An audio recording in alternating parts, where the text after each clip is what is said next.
Coach, you win the paint 56-36. How big of a difference was it to be able to get downhill and control things around the basket? We've talked about that, for a while. Just being able to touch the paint, then that creates everything else for us. Being able to keep them out of the paint is huge. We know that's a team that can, one, knock down shots, but two, that the way they attack the rim. So our guys doing a great job, being able to protect the paint, covering for each other, and then flying around defensively, which was great to see. What were the main things you guys were doing defensively to make it so hard for them? I thought our guards did a great job applying pressure. Obviously Ant got going early, but our ability to sustain that effort no matter what was happening. So I think our guys they locked into the game plan. Randy Gregory did an unbelievable job in this scout, letting these guys know exactly what they needed to have done. The personnel was locked in, so it was just a very big game plan win for our guys, and they played with a level of confidence, knowing, being back home where Jalen's from, being able to come in here and get the win.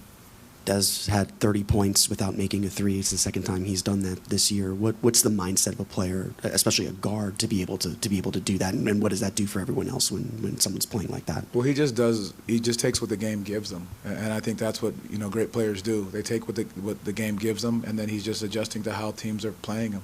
And so his ability to get downhill, knowing that they were going to pressure him, not let him get any threes off. They've watched the games before, so they know how teams are playing him, and his ability to adjust to that, and the team's ability to adjust to him, to what he was doing, to give him space to get downhill, was very big for this group tonight. Jamahl, just big picture from Desmond, like he's been in big games with the Grizzlies and stuff. Just what do you notice from him as we get down the stretch here? Yeah. The stakes of these games are increasing, and what he's given you leadership-wise and just presence. You just said it, the leadership and the level of poise. There was a couple times on the court, where we may have fouled, turned it over a couple times, and you can see him just telling everybody, it's okay, calm down, let's regroup, let's settle ourselves down. In the huddles, he's communicating at a high level, talking about the things that he sees and what we can go to. I think those are all great pieces, and that's what he provides for this group, because he's been in big games before, and he finds a way to always step up.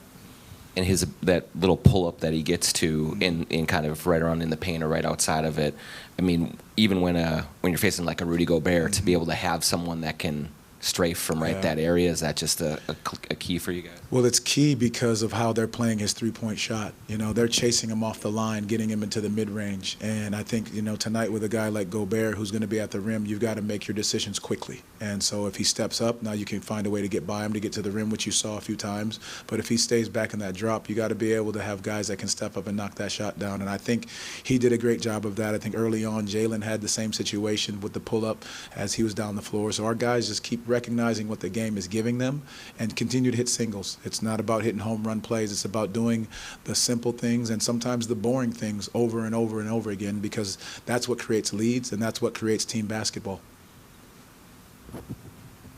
We saw AB go out in the first quarter with the back strain. Was that something that was bothering him before the game, or did something flare up in No, I think when he went to the basket, I think he got his shoulder grabbed on that play where they did call the foul. I just think it might have jarred a little differently. We're going to go, he'll get checked out and we'll see how he is, moving forward. And Paolo, with we know what he can do scoring-wise, but I think 15 rebounds tonight. He's had a career-high rebounding. What's been the difference for him throughout the season with his ability to attack the glass, and how has that changed his game? Well, it allows us to one, finish the possession off, and so now we're playing against an unset defense, and so our ability to get downhill once he's got the rebound, we can play with pace, we can play a little faster, continue to do a great job of throwing it ahead, and then keep challenging him to get down that floor easily so we can get some early easy baskets, especially against great defensive teams. But he's done a great job just honing in and locking in on rebounding the basketball, because he knows that continues to help our defense every night. There's obviously the big late win on Thursday. You come here against a team that's third in the West and win decisively. How much confidence can be built off of wins like that, and then how important is it to carry it over tomorrow night? It's just one game at a time and finding ways to win. Sometimes you got to win in a close nail biter, and then sometimes you got to win by just continuing to do the simple things over and over again, end to end win. And no game is going to look the same. And we have to continue to understand that as we go one game at a time down the stretch. And it might be somebody's night different every night. And so we've got to make sure we understand that as a group, as a unit, as a team, but just keep hitting home on the singles and not trying to hit home run plays. Just dominate the simple is what we have to continue to do. Everybody good? Thank you, guys.